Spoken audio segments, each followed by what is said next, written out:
Hi guys, and welcome back to another video. Today we're going to be talking all about the things I wish I knew when I was younger. I've done 2 videos on this topic already and you guys have found them really helpful, so hopefully you will also find this helpful. It's going to be packed full of advice. We're going to be talking about your career this time, so how to choose your career, how to get paid well in your career, how to have those awkward conversations about getting pay rises in your career, and everything in between, and of course what then to do with the money when you do get paid. So I really hope you enjoyed this video, guys. Don't forget to give it a like if you did enjoy it, and hopefully more people will be able to find it. And also subscribe to the channel, guys. We've got 3 videos every single week, all to try and help you guys live your best life on a budget. Without further ado, let's get into the video.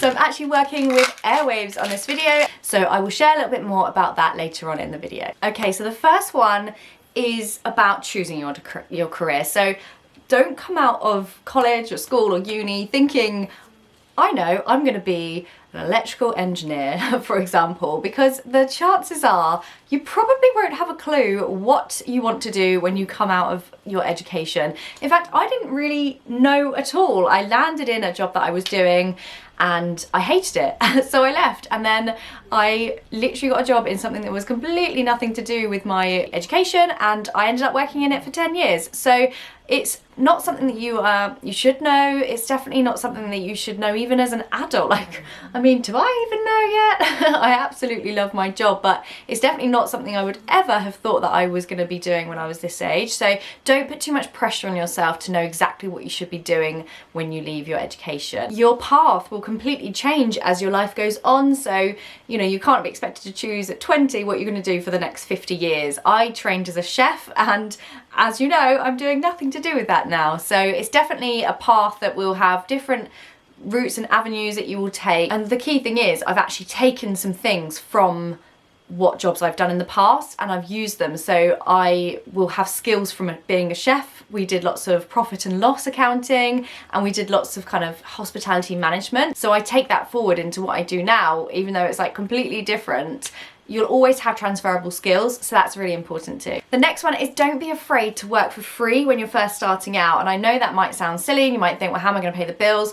But especially when you're younger, perhaps you live at home, it's a really good experience to work for free. And actually, it's going to give you an idea of, do I really want to do this career, or did I just really like the idea of it and now I've had a bit of a temporary position and I think, oh, it's not really for me. You're going to get a really good experience, you're going to get good exposure, and it creates really good connections. And let me tell you, connections are worth sometimes more than degrees. I'm not saying don't get a degree if you want one, but those connections that you could make doing a free, you're showing enthusiasm. So anyone that's going to think, well, they really want to do this, they really want to learn, they really want to put their skills into place in this position, then you might actually become like higher on the ranking list when it comes to getting an employment with them. While we're on this subject, don't be afraid to take a position that you maybe wanted a higher position but you were only offered a lower one or a lower salary, because it's a foot in the door. These things are not going to be permanent. Maybe you can set up a development plan, a progression, some sort of contract to say that you'll want to be in a position by a certain time. It's all really, really good experience, and actually it gives you a really good perspective when you work from the bottom up. So as I mentioned, guys, I am working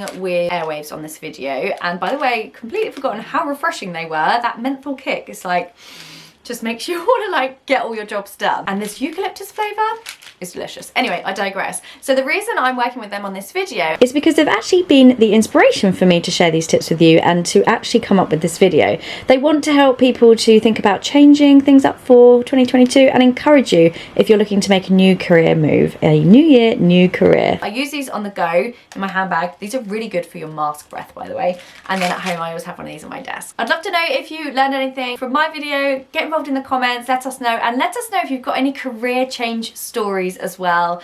My friend changed her career and went to train as a midwife, and she absolutely loves it. Okay, so the next tip, and the thing that I kind of wish I knew when I was younger, is to stand out from the crowd, be the hardest worker, show up early. I always used to work really late, and my boss used to say to me, no one sees you working late because they're not here, you are still here. Whereas if you turn up early, everyone sees it. So I was never really good at that, going that extra mile in the morning. I did enjoy a lay-in when I was in my 20s. Just remember to go the extra mile, especially in the interview process. You want to stand out, you want people to remember you. If a job is popular and that's why you want it so much, then the chances are it's going to be really, really competitive. So definitely be the one that they remember. The next one is that you need to remember to be professional offline too. This is so important. I know that people have lost their jobs over their personal opinions or personal behavior when they're not the same in the office. So it's really, really important to make sure your values and the way, your ethics and the way that you live your life is reflected online on social media than it is in the office. Or just don't put anything online if you maybe don't think it's going to be suitable. Just even things like going out, getting really drunk. Sometimes employers don't look at that favourably, so just be really careful and mindful of that. The next one is don't expect management to help you out, to give you a promotion. They're there to make money too, so the more money they give you, the less they're giving the company. So make sure you are in control of your own progression here. Make the steps. Ask for the development plan, ask for the review, ask for a pay rise. We'll get onto that in a minute. But make sure that you are looking after yourself when it comes to your career. The next one is to love your job. There's no point being paid loads of money and hate your job. And I know it's not possible for every career and every industry, but maybe there's parts of the job that you love that you can kind of expand on and go down that different avenue and maybe try and progress in, just to try and make the experience of getting up for work a positive one, because it makes it so much harder to get up for work if you do hate your job. And like I said, it's never too late to retrain or to change your job and take a pay cut if you can afford to, just to do something you enjoy. Your job doesn't have to be set in stone. You can change your career throughout your career. So just make sure you kind of don't get stuck in a rut, basically. Okay, the next one is to use the pension scheme and absolutely max it out. So some companies will give you, say, a 5% contribution to their pension, your pension, and then you can match it, so 10%.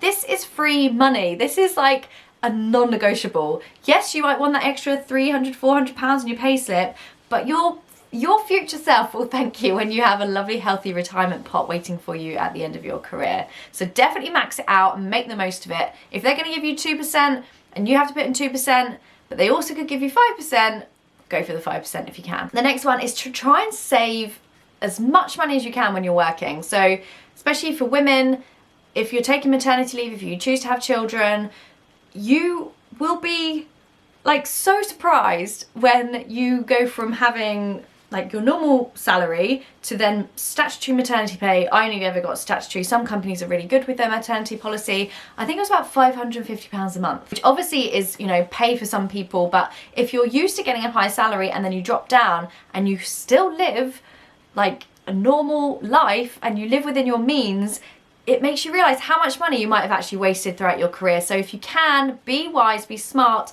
and as much as you can afford to save of your income, then try and put that away. The next one is to listen to your gut. It is your second brain. It honestly guides you. And I read a book, an audiobook, listened to an audiobook, and it basically said something like, if you have to think about it, then the answer is no. And I thought, that is so true. I'm really tuning into my gut instinct. And if, you know, your boss wants you to do something you don't really feel right, or is a job you don't really feel right about going for, then listen to your gut. There'll be other, you know, things work out. Things do have a funny way of working out if you don't go for the first thing that you're offered. So just go with your gut. I'm really into the gut at the moment, especially as what's going on in my gut. I'm trying to heal it as well. Okay, so there's a couple of schools of thought on this, and it is about changing your job every few years to get pay rises. So equally, brands or management don't like the idea of people leaving after a couple of years, and that's completely understandable. But especially if you're moving within the same company, then changing your job every couple of years is going to give you a pay increase every single time, and you can leverage that to get more money each time. So think about doing that if it's secure to do so and you're not leaving your job and then not having another job to go to. But yeah, it's definitely a strategy that can help you get higher income each time. Okay, this is a lovely one, which is about negotiating your salary. I'm going to read this quote for you from Oprah, and it says, "You get in life what you have the courage to ask for." Now, I shy away from these conversations a lot. I find them quite embarrassing, but you should know your worth. If you think, I really work hard at this job, I have a passion for it, I love it, they should be paying me more, then have the courage to ask for it. What's the worst that can happen? They can say no, but you can say, okay, well, can we put a development plan in to help me get this salary because I think that I deserve it. You need to know why. Why should they give you the pay rise? You need to say, what are you bringing to this role? What measures you can work to show that you deserve it, and over which time scale as well. So there's ways in which you can ask for it. Obviously, just saying I want more money is probably not going to work very well, but go to them with a plan and just say, this is why I deserve it. This is what I've done in the last 3 months. This is what I want to do in the next 6 months. And this is the time scale that I need this to happen in. And they're going to respect that. I promise you, they will think, okay, this person knows their worth, and if I don't want to lose them, I should at least think about this. Okay, the next one is to release it. Let's just release the worry about failure. Mistakes are good. Failure is good. It means that you're actually trying to do the thing, the scary thing that other people might not want to do.